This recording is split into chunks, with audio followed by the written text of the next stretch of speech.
You may want something to lift for the session today. You can use a little dumbbell, one or two. You can use a kettlebell. And there'll be one short little section of a little jumping, and you can use a rope or not. I'm assuming lots of us don't have access to a jump rope, so there'll be an alternate version available.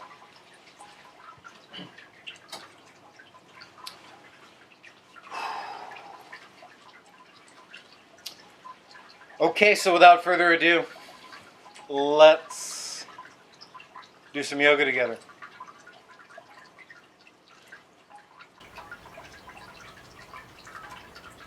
So please find a nice, comfortable, sturdy, but also easeful version of Tadasana.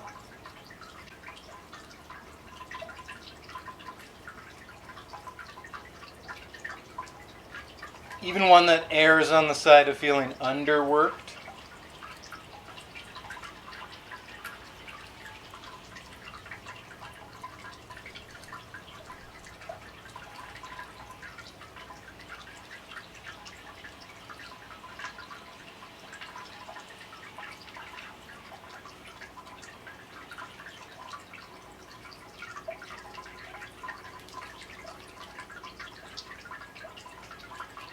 And whether your eyes are open or closed, open if you're not sure.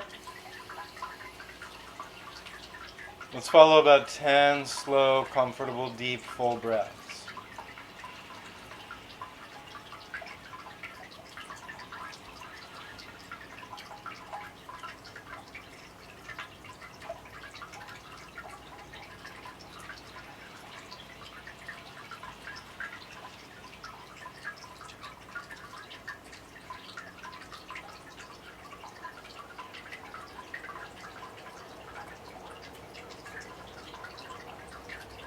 Five more slow, deep, comfortable breaths.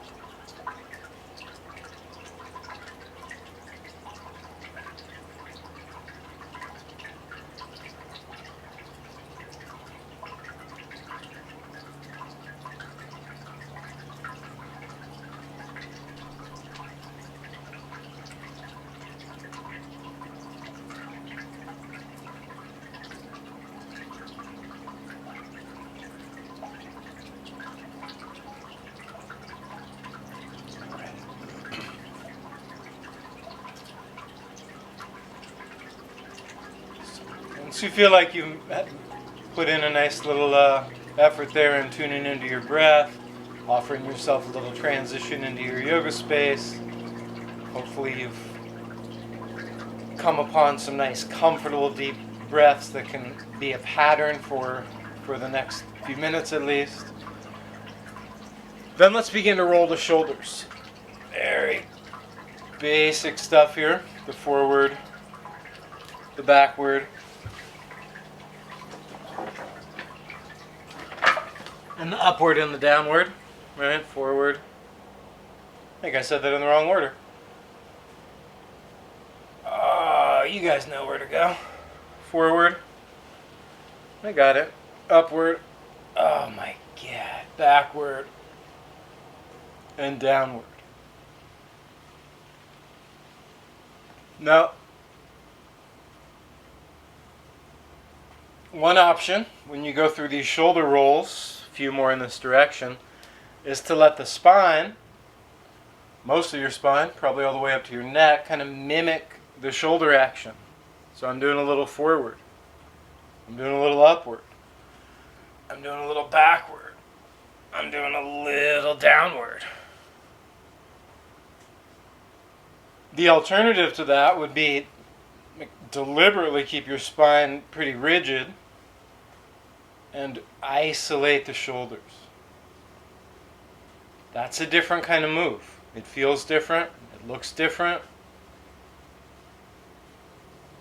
it's less, total movement in your body, but it's a little more concentrated in the shoulders. So then finally, let's go the opposite direction. So same two big options still available. Just kind of letting your spine undulate along with your shoulders, or purposely, deliberately restricting any undulation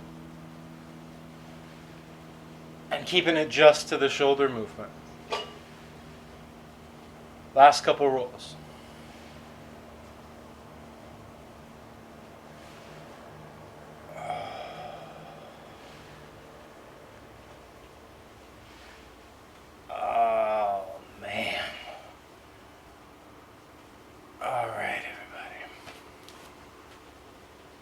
Open out the left arm, or whichever one you opened out first is fine.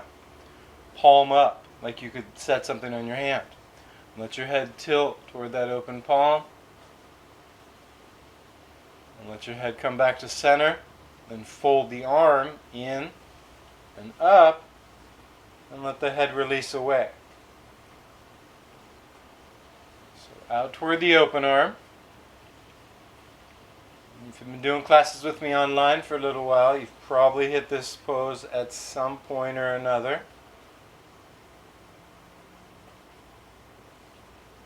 Four more.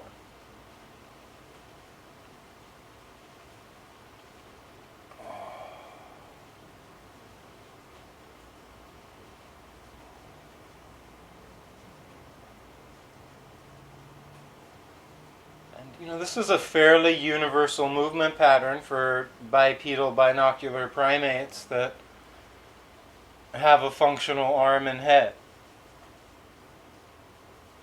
But it's totally personal for you as you do it. How much intensity you feel. What your shoulder and neck have gone through your entire life up until this moment. Your mood right now. All sorts of stuff that's very unique to you personally experiencing the movement, though it's universal in many ways. Switch. So, with that in mind, there's not an exact formula for the right number of repetitions. There's not an exact formula for the speed with which you should go through this movement. I'm kind of presenting the big, somewhat universal elements of it, and then you're invited to drop into the particulars. And maybe for you this side feels very different than the first side. Could be tighter, could be moving with greater ease.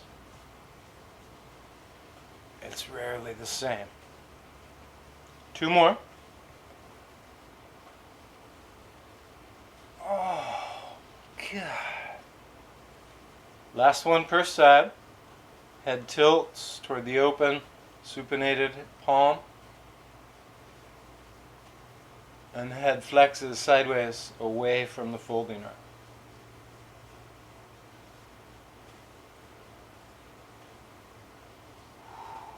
Awesome. Let's come back to center. Let's bring the palms together, out in front of the chest or out in front of the face. Bring the elbows together, so that might necessitate kind of where your palms go. There's only so much range you can find with elbows together. And then about 10 times in a row, open up your wrists any amount. All right? So there's about 45 degrees of open, like a letter V. There's maybe 55. There's maybe 65, 70. And, maybe you get to perfectly flat, like a horizontal line, and you can find that full 90-degree angle. And of course, we kind of impose that 90-degree angle in other shapes when we're on all fours, when we're in plank, to some degree in dog, although there's a little bit of forgiveness in the angle there. Last couple moves. Ooh, hard to keep those elbows together. Ay, ay, ay. Last one. Oh, then let's bind the fingers together in like a singular fist and roll the fist around. So the heels of the hands are still shut, but the fist is rolling in some circles, rolling in some circles. Ay, ay, ay. Then with interlaced fingers still present, press them forward. And as you do this, you can try to squeeze your rib cage in the front of your body in towards your organs, and then squeeze your butt a little bit as well. It's kind of you're hugging toward that midline. Now, any amount that feels green lit, don't force it, but explore it. Get curious about where you can go with your arms here. Just let them go up. Any amount. I'm trying to restrict my back bending, but I can feel it starting to slip in a little bit. Okay, let's come back to forward. Oh. Seal the hands back together again, and then take that fist in a few more circles.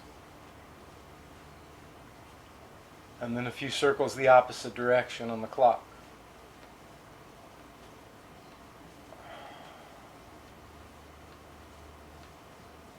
Okay, and then like you're holding drumsticks or like a little tiny hammer, move your wrists at the hammer angle.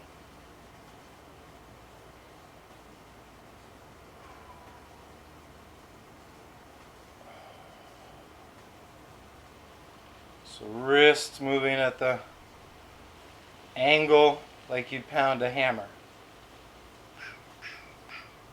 Or hit drumsticks. I know there's a different drum technique, but whatever. You guys get the point. All right? And then let's reach palms out so the palms face down, and then do a back bend with your hands, and then a forward bend with your wrists. So you back bend like you're pressing a wall, and then you forward bend like your hands are on bicycle handles.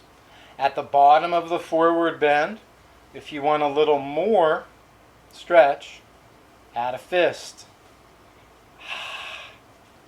Oh, that is intense stretch. That's 6 more. So back bend, forward bend, back bend, forward bend. On the forward bend, maybe add the extra.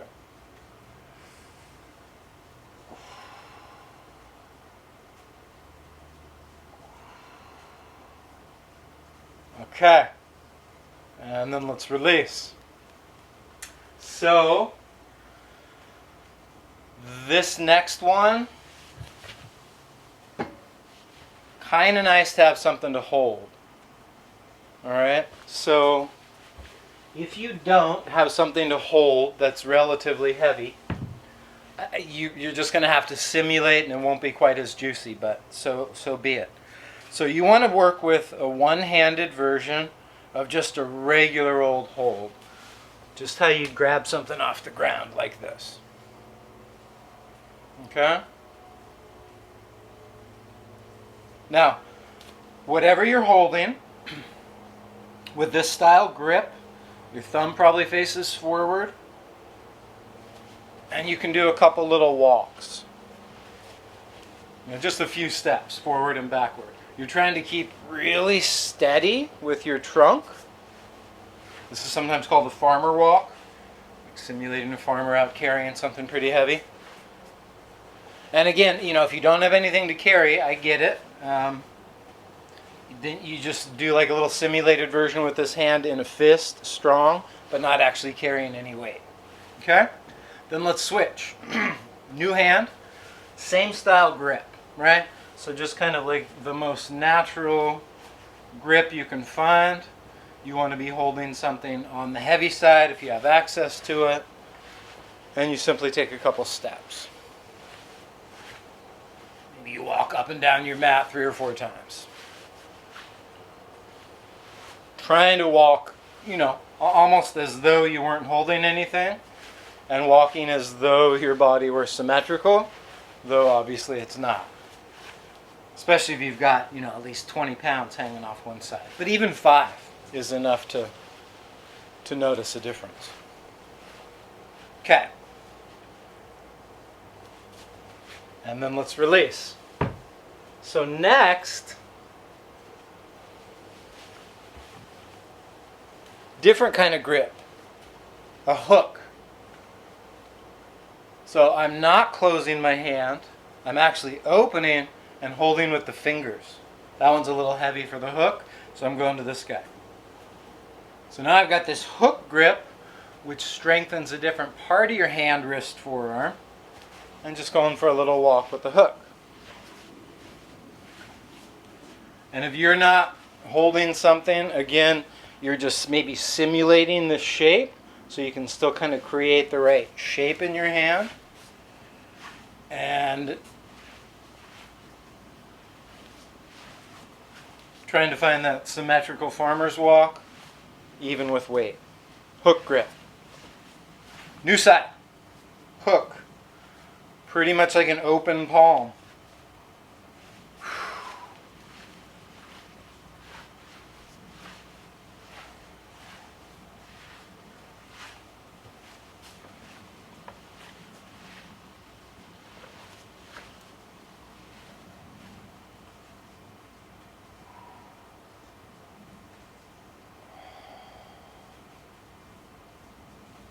Okay.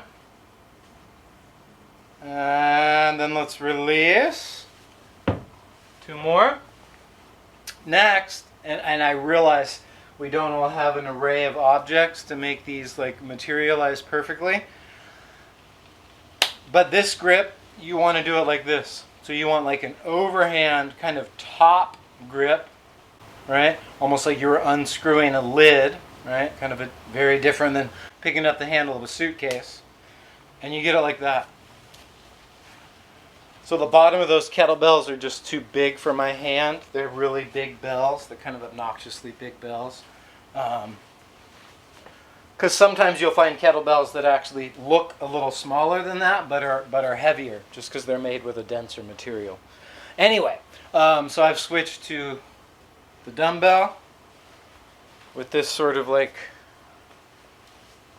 top grip. Yeah?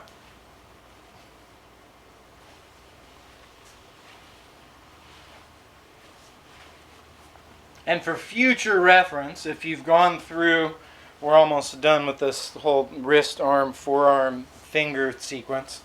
But if you've gone through it and it's just, doesn't have the juice you want, you just always add more weight to every single one of these exercises. Okay. Oh, new hand. So it's about a minute. This overhand, wide-fingered, kind of like when we do the turn the dials move, but strong. Also cool if you have I have a weighted ball here that's just like that softball size, but weighs 10 pounds. It's awesome. So here I'm doing basically that overhand grip. Nice, strong kind of dome hand with 2 objects. Back to 1.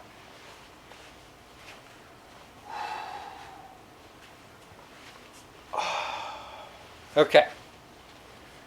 Oh, that feels good. Man. Last one. So, this may not materialize. We will see. Pinch. Right? Like you're pinching. Like you're squeezing something. Ooh. 15 pounds of pinching is hard. Okay. So, I'm just pinching this guy together. Might not last 3 or 4 rounds of walking on this one. This is the last. Well, there'll be one bonus at the very end. Pinch, pinch, pinch. Ay, ay, ay. Damn, that's challenging. Okay, last one. Pinch on the opposite hand.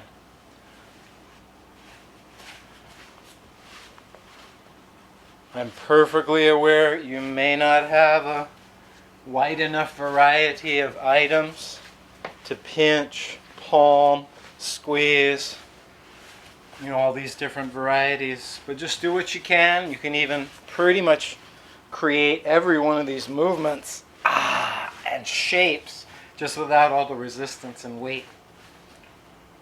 Oh my God, that feels good. It's intense. Okay, last one. This is the bonus. Actually, I've taught this one once before. Most of those other ones I've never shown. So, you've got an overhand grip. Your hand goes over. This is a really nice time to have a weight. Don't backbend. And then roll the weight forward. 10, 9, 8, 7, 6, 5, 4, 3, 2, 1. Oh my God, that's a lot of work. 10 to roll the weight backward. 10, 9, 8, 7, 6, 5, 4, 3, 2, 1. Oh, yeah. All right. We did it, y'all. All right. So, lastly, come back to this guy. If you've been working with weights, this probably feels kind of weird. Oh my God, my arms are so light. My hands are so light. And then one last stretch forward.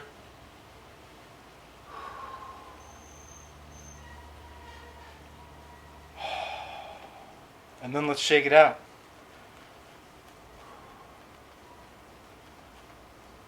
All right, so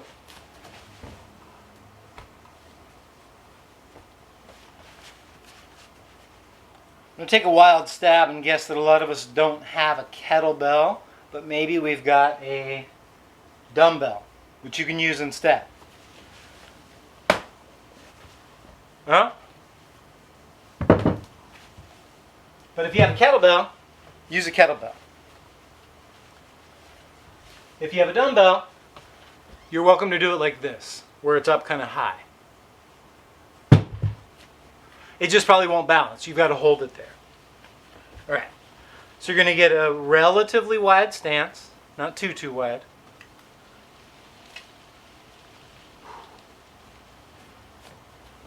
Don't want to be accosted by any bugs back here. Okay, so not too wide. Lift it up and just stand. Let's try that a couple more times. Stand, set it down. Stand, set her down. Stand, set her down.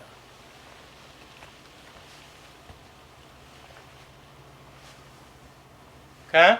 Now these next few, when you come up, just get a little bit more of a forward, upward move. And maybe when you come down, she doesn't quite hit the ground. 10, 9, 8, 7, 6, 5, 4, 3, 2, 1. Back down. All right. Classic kettlebell swing. It's awesome. And that's an exercise, just to be clear, you could do it with no weight. You could do it with a little weight, like a dumbbell. Or you can do it with, a pretty substantial amount of weight. All right. Another set here. This time we're going to pick this object up and lift it up. So it looks like this.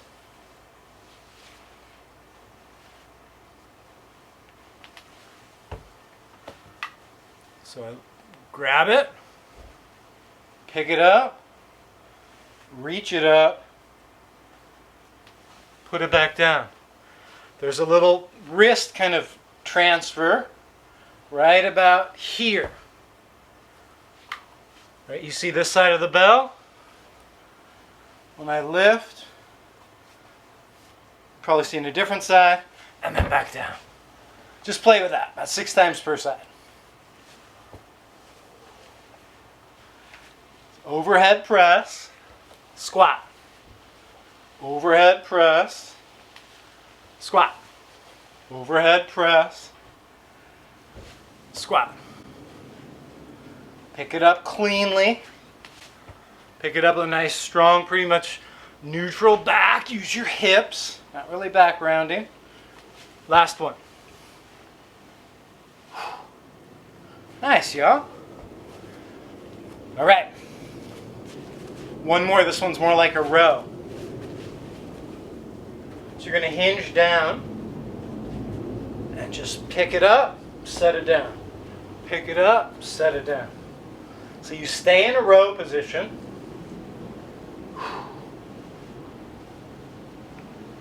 And you alternate sides. A little tiny twist in the direction that you're picking up is fine. No twist is fine. 3 more. 1, 2, 3.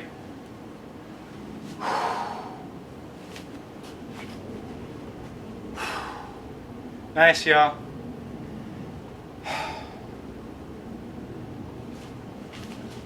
Set this off to the side.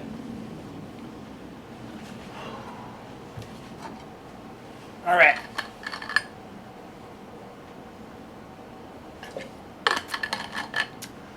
So next, we're going to do well, we got a lot on the calendar. But for the next minute, we're going to do some active movement. So you've got 2 main options. Jumping jacks. 3 main options. Jumping jacks, good old school classic version. Option 2, some derivation of the jumping jack that you modify on your own. Or option 3, again, not readily available to everybody, I presume, a jump-in rope. A jump rope. The activity of jumping rope. All right? So for 1 minute, you get the jumping jacks going, some version of those, actual rope jumping, or even simulated.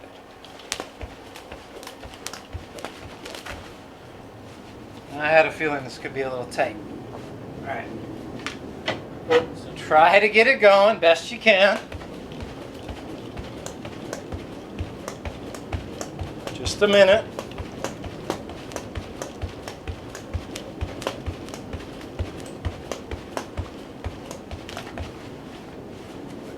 If all is well for you in the jumping region, then you do want to be working some exercise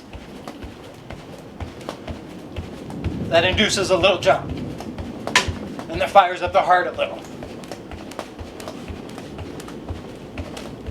Last 20 seconds.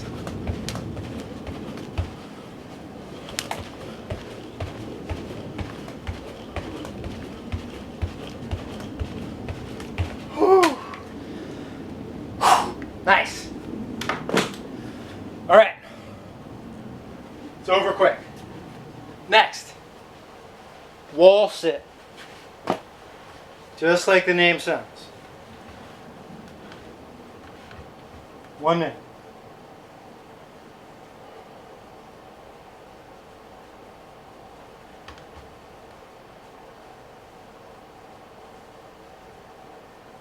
So this one is obviously free from cardio. No jumping. Not even any moving. Really. It's still work. Tons of muscles are engaged. You gotta be strong to do it. Or start building the strength as you're doing it more regularly. That's a very different kind of movement pattern.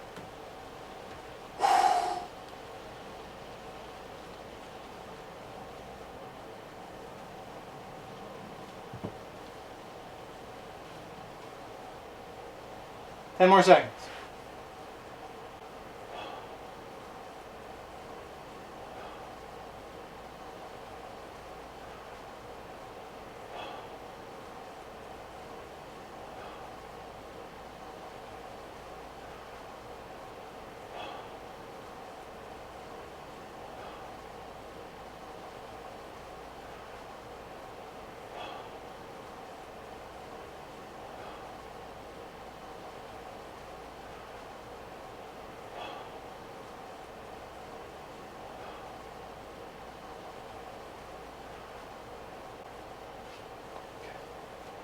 So, we did the really active moving one. Jumping rope, jumping jacks. Did the wall sit. 1 minute of push-ups. So, you find your favorite variation of plank. How many variations are there? I mean, obviously we got the standard plank, but then you got the knees on the ground. You've got hands up on a chair if it needed to be a lot easier, hands on a wall. And just pace yourself for a minute.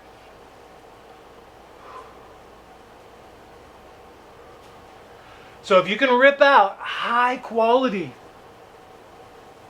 steady trunked push-ups, one after another, with no pause in between, just keep ripping them out.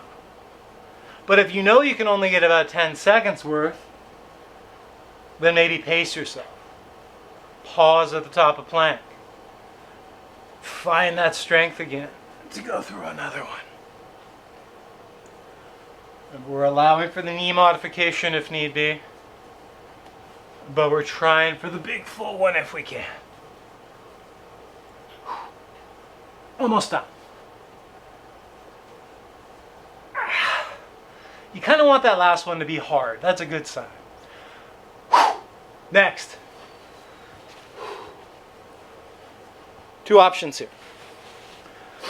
So the essence of this one is abdominal work. And you can either do an old school traditional sit-up or the 3-inch slide with your hands. So old school sit-up, maybe you come all the way up, slide along your thighs. New school sit-up, hands stay on the floor, and you just slide a couple inches forward with your hands. You could even alternate between the two. New school, old school. New school. Old school. Okay, 20 more seconds.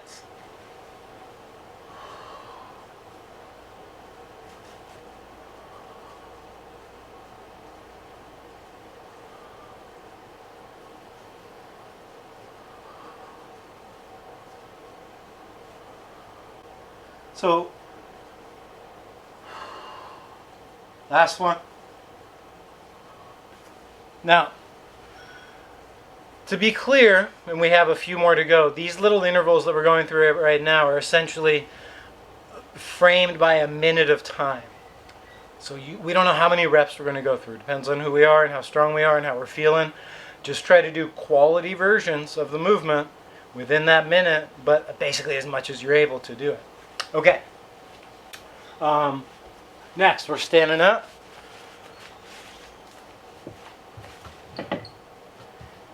Ideally, you have a chair you can find and push against the wall or step up onto the couch. And it looks like this. Step up, step down. Step up, step down. And just, you know, if you get in a groove, right foot, right foot, right foot, that's fine, but then every like 6 or 8 switch which foot goes first. If you don't really get in the full groove, you can switch every time.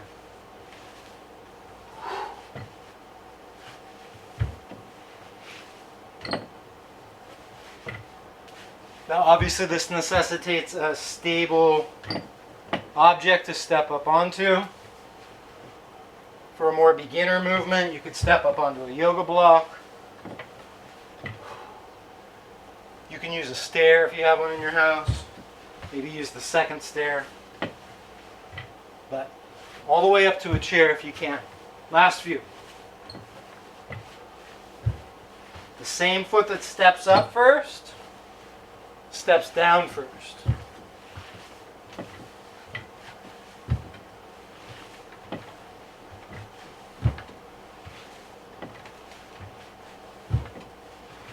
Okay.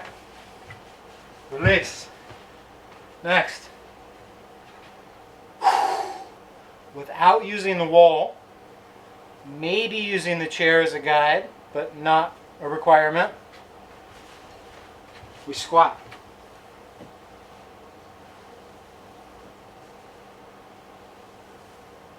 So you want to come up and down in a squat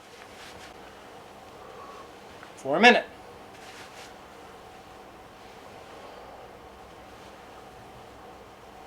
The only reason you'd use the chair is just as a little reminder to get that low every time. To tap the chair with your glutes. Now you can really be doing just about any version of squatting here that feels green lit.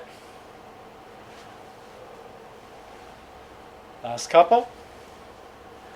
Let me rephrase.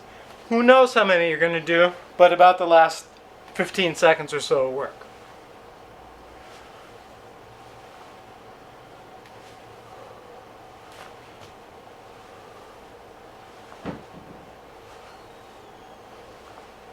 Next, we'll give that low body a break and go back to upper body work. Back to the chair. We're going to slide off the edge of the chair or the edge of your couch. Make sure it's stable. Knees bent. And do some tricep dips.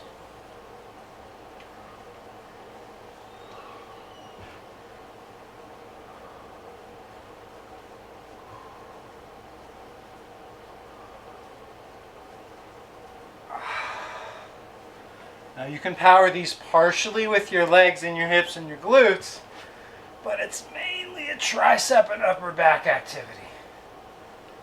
Take breaks when you need to.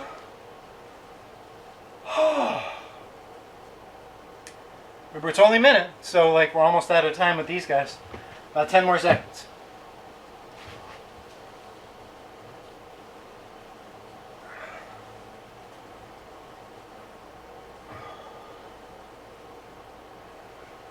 Right.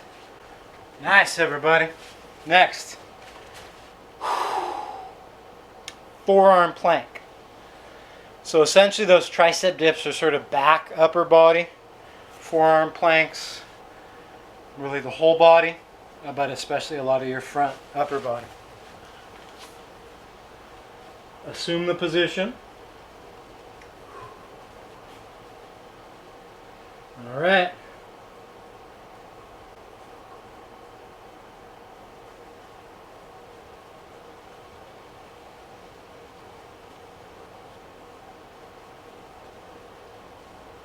So back to a non-moving pose, kind of like the wall squat. Tons of work. Totally different type of work.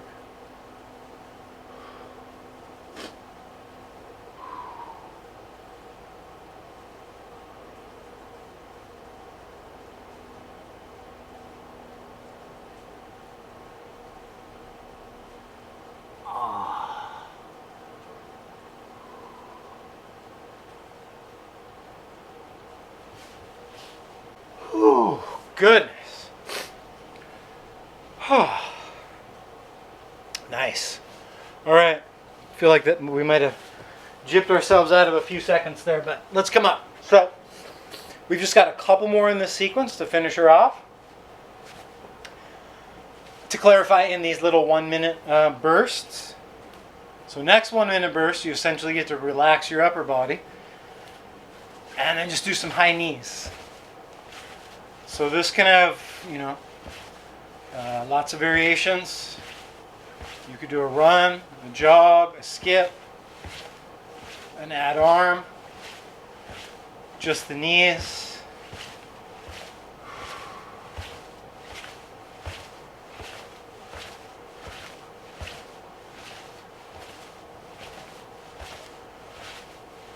You can do it where there's a lot of cardio, where you're moving quickly. You still want to move with good form, to the degree you can bring that to the table.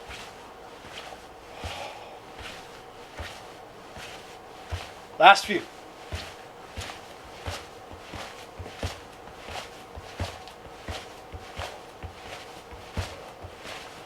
Yeah. Alrighty. Next. Lunging. So, if you want a strong version of this guy, you can bring the kettlebell back in. And we're going to lunge. Then we're going to switch sides. We're going to lunge. And we're going to switch sides. And if you're without a weight, just do this exact switching sides, weight free. Lunge. Switch.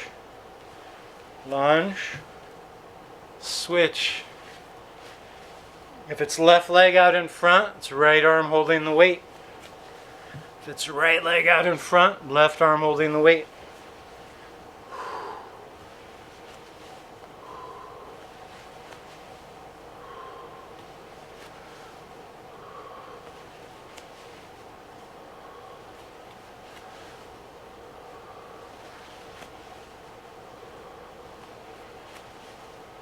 Ten more seconds.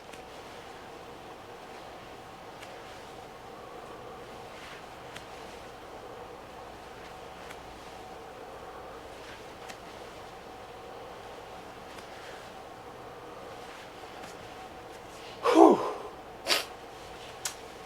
Last two. So, last two. Building up sweat back here. Okay, last two.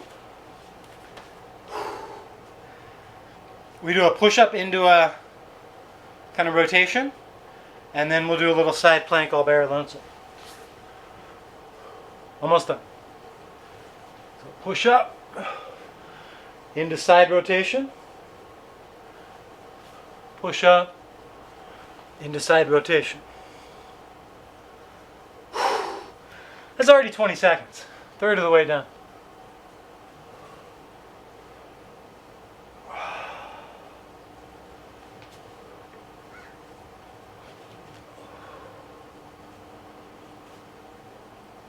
Two-thirds of the way done.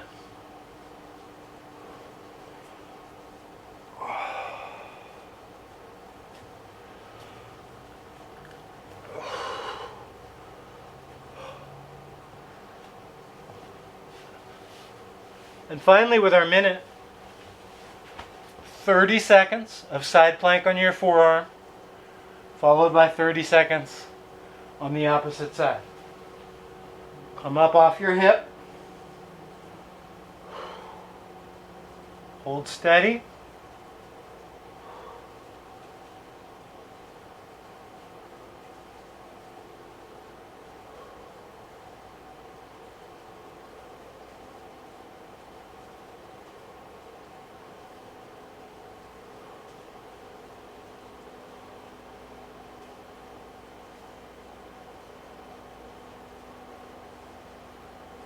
Okay.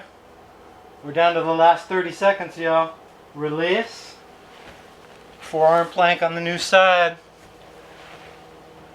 30 seconds.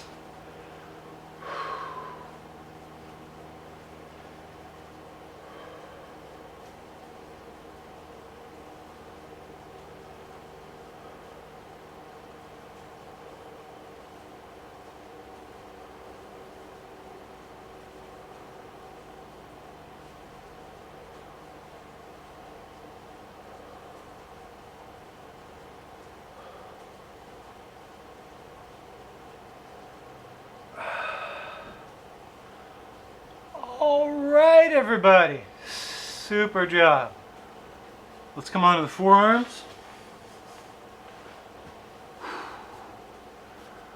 All right, mental note.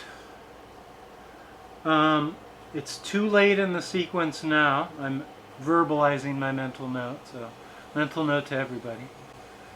Next week's Yoga X class will include a breakdown of the burpees. I thought maybe we'd have time to get into it, but I really wanted to do that full sequence we just did. So, please hang out on your belly.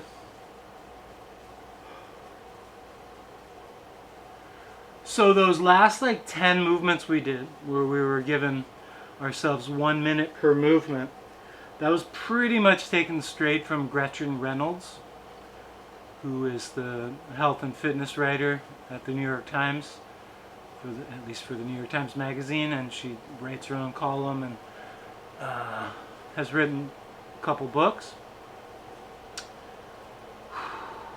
That comes from a long,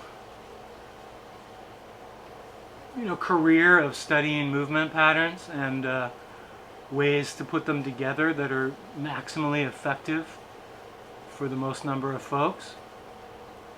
Those movements go back and forth from like upper body to lower body, pushing to pulling, movements that are quick, and then movements that are slow and more isometric. It's such a great mix of stuff. So anyway, really wanted to bring that to the table today. So everything that came before that was just all my own stuff, but I leaned into Gretchen Reynolds for that one. I think when she published it in the Times, she published it under the name of like the 7-minute scientific workout or something like that. Anyway, I'll bring it to y'all again sometime. And I have an advanced one as well. All that to say, burpees on the calendar next week. Alright, so from here, y'all, let's start to close out.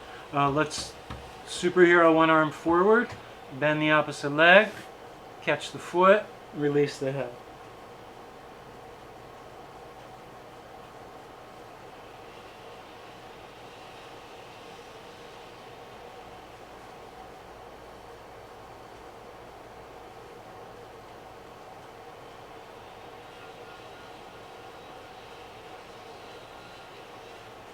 So if we don't bend the back to get the bow pose, technically there isn't a bow shape to be found in quite the same way as there would be when we bend our back.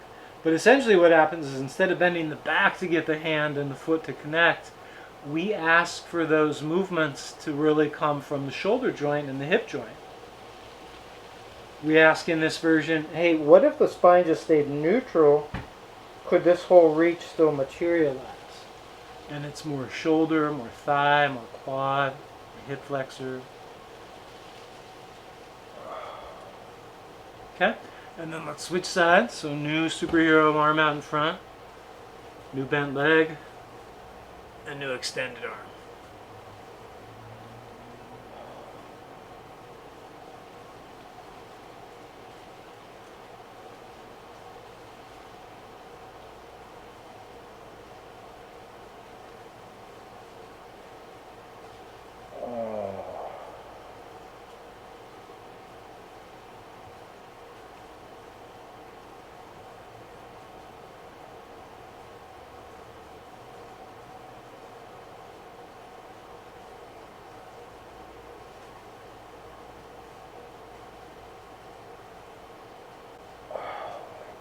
Yeah, that feels so good. Alright, y'all, so from here, let's release that and slowly, gently, easily make your way into child's pose. Whew. These are both kind of casual moves, lie on your belly and child's pose, but they are very different kind of shapes for your back, and to some degree for your feet and for your knees and for your hips.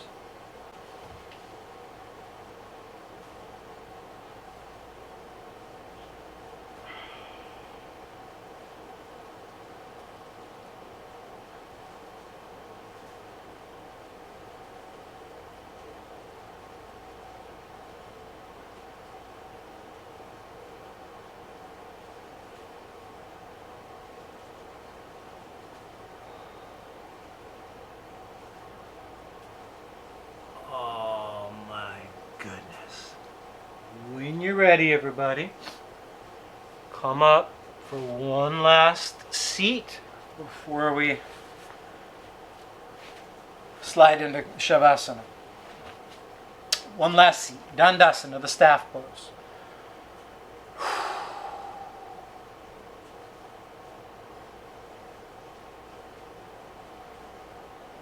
And just take a moment here. Your hands can be backward, right along your side, or on your lap.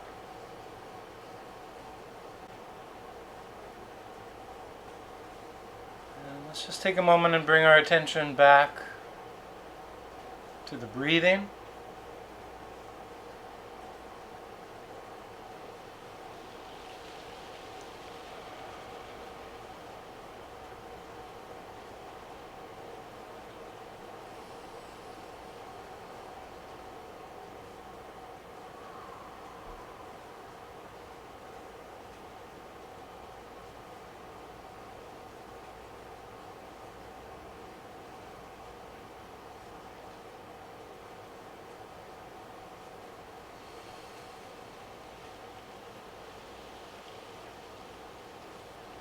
And then everybody, let's segue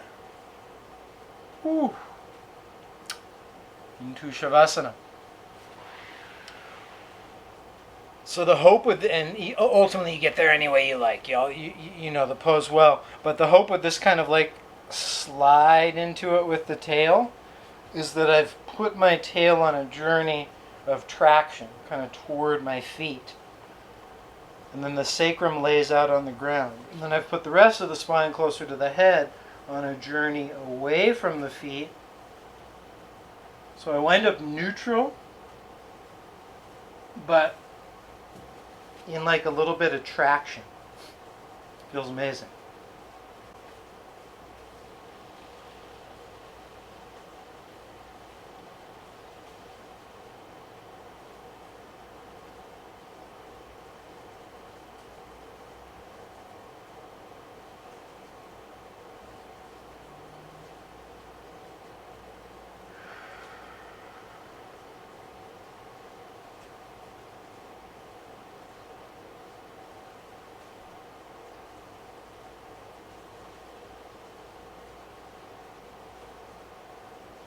And see if you can just find the capacity, and then realize it, to relax,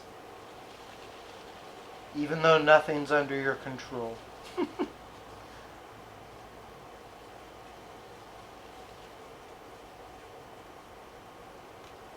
At least not top down. So just relaxing into Shavasana, everybody.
As you're still on your back in Shavasana, everybody, just reconnect to your breathing for a moment.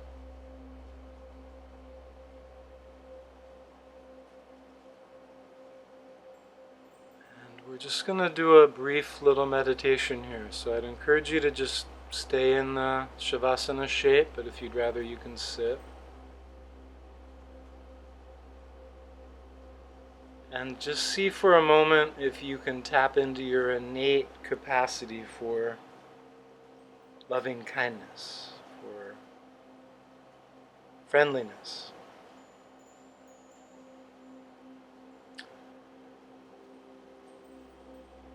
And in this frame of mind of loving kindness,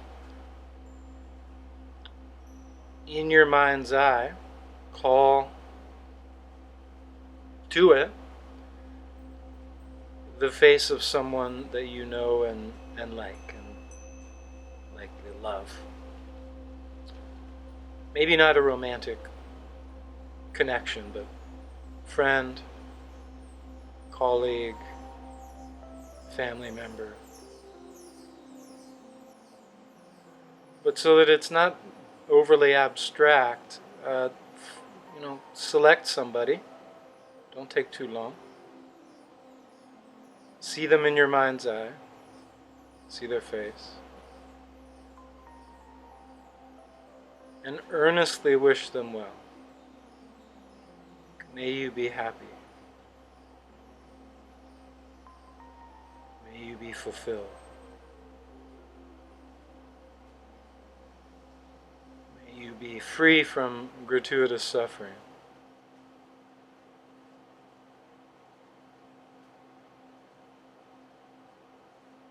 May your hopes be realized. May you maintain good health.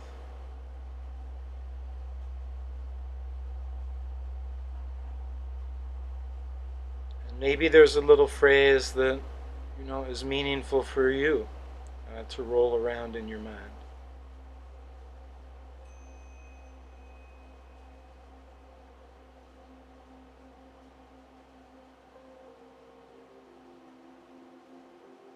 Now, there are certainly, probably most of the world is still a mystery that we have yet to solve, or maybe it's not a puzzle we can solve, it's a mystery just to experience.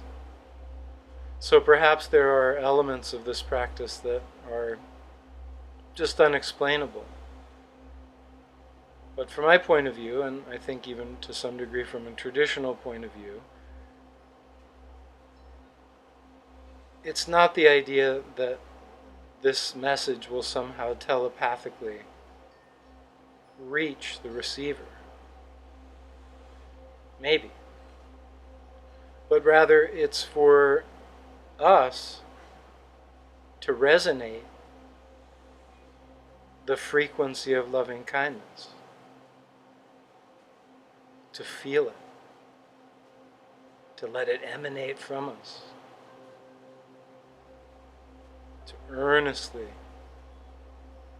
call up those sensations, wishes, thoughts, messages.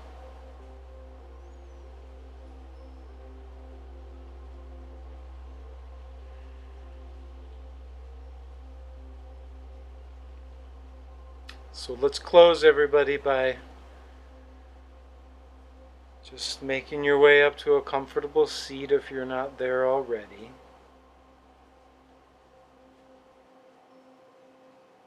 If you have been sitting, or if you're just getting up to your seat,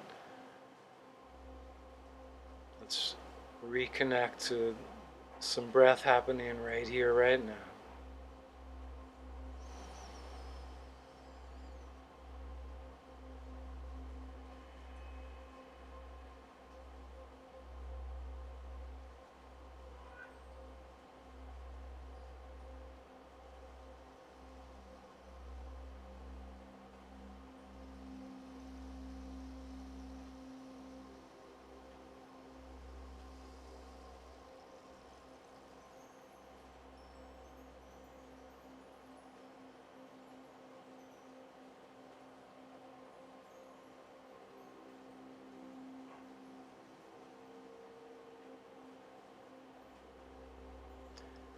Let's close by bringing the hands to the heart. This is something you're welcome to just, sit silently through, but you're also welcome to participate with your own expression of it. We'll close with a single Om. So, please take a nice big inhale.